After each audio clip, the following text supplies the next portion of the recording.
In this video, we're going to show you how to replace the windshield wipers on your Honda Accord. Let's get started.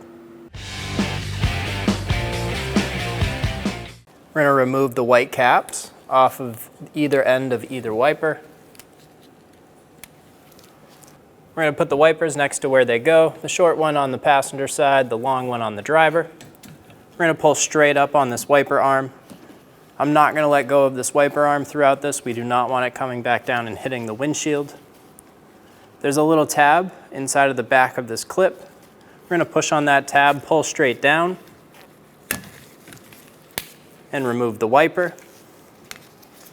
There's that little tab.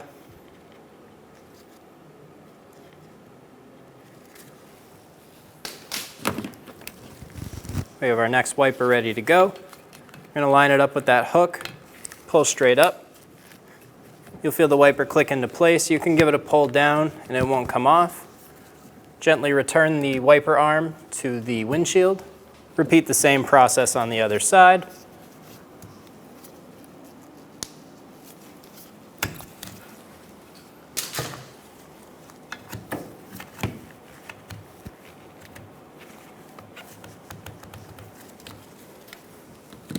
And you're good to go. When only the best will do, demand TRQ. The only company that lets you view before you do. TRQ is committed to offering the highest quality aftermarket auto parts that are engineered for peace of mind. Thanks for using and viewing with TRQ.